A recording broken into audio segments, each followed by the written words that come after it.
All right, so we are back with graphing, and this time we're going to graph in standard form.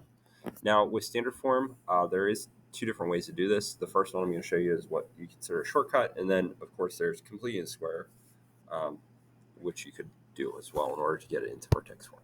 So, what if you don't know the vertex because it's not necessarily readily given to you in this form? You can use a formula. It's called negative b over 2a, and that'll give you your x value essentially for that coordinate. And then you take that answer of what you get and you plug it back into your equation, and that'll give you your y. And we call that f of negative b over 2a. So for instance, if I was going to do this, I would do the negative 4 over 2 times negative 1. So in this case, I get negative 4 over negative 2, which is 2. And then I would take 2 and I would plug it back into the equation. So negative 2 squared to negative 4 plus 8 plus 5, and I end up with 9. So right there, I'd be able to get my vertex of 2, 9. You could also use completing the square if you wanted to. I'm just going to show it real quick over here, and then I'll probably erase it. You would take out the negative. So you get x squared minus 4x plus blank plus 5 minus a negative blank. In this case, this would be b over 2 squared, which is 4. And then this, you would also add the 4. Now, negative times a negative is going to give you that positive. So you'd end up with negative x minus 2 squared plus 9, which also gives you the same exact thing. So it's up to you as to which method you want to use. Depending on what numbers you're working with, these turned out pretty clear. So complete the square was easier, in my opinion. But a lot of times, it's just going to be so much quicker to use that formula and solve. So now that we have our vertex, okay, let's talk about, remember, axis of symmetry. It doesn't change. It's going to be x is equal to 2. And you can go ahead and graph this at any time. Again, I'm doing this by hand, so it might look a little rough.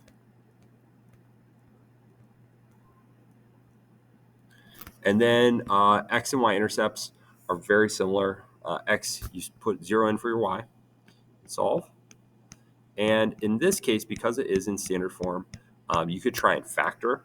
You can use, sometimes you might have to use quadratic formula, whatever you can do in order to get those zeros. Now I'm going to take, if I take out a negative from this, I get x squared minus 4x minus 5. So I'll actually factor into x minus 5 and x plus 1. So then I'm looking at x-intercepts at 5, 0 and negative 1, 0. Remember, if you set those both equal to 0 and solve them, the negative here, circle in green, that just kind of goes away. Don't need to worry about it once it factors out because it doesn't have an x value to it. And then, of course, you've got your y-intercept. That's just plugging in 0 for your x's. So in this case, it's always your c value. So if I plug in 0 squared plus 4 times 0 plus 5, and I'll get my value of 0, 5. And of course, the other point that kind of offsets that after we get through our axis of symmetry. Let me plot my axis of symmetry. Again, I'm doing this by hand. It's going to look a little bit wonky, but I do have all my points. So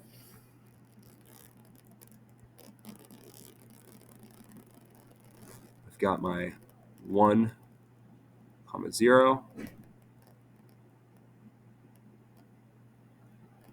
and my 5. Oh, I'm sorry. It's negative 1. I was looking at it, I was like, wait a second. That doesn't quite work. I was wrong. Negative 1. Negative 1, and then positive 5. So if you look at this, it kind of makes sense because that's 1, 2, 3 away from my axis of symmetry, and then 1, 2, 3 away from my other axis of symmetry. And then my y-intercept was at 5. So 1, 2, 3, 4, 5. And here I'm 2 away. 1, 2. So over here I'm going to be 2 away as well. I'll be at the point 4, 5 for that extra additional point. And then It's a parabola, so it's a U shape, and that's pretty much it. Okay. As I said before, with x-intercepts, you may have to, just showing you, just giving you a heads up, you may have to use quadratic formula in order to solve them. It's not always going to work out where it's going to factor nice and neat. Okay. That's going to be it for this video. If you'd like, go ahead and try that next one on your own. Try and get that into vertex form, graphing x-intercepts, y-intercepts, axis of symmetry. And we'll talk about that here in the next video.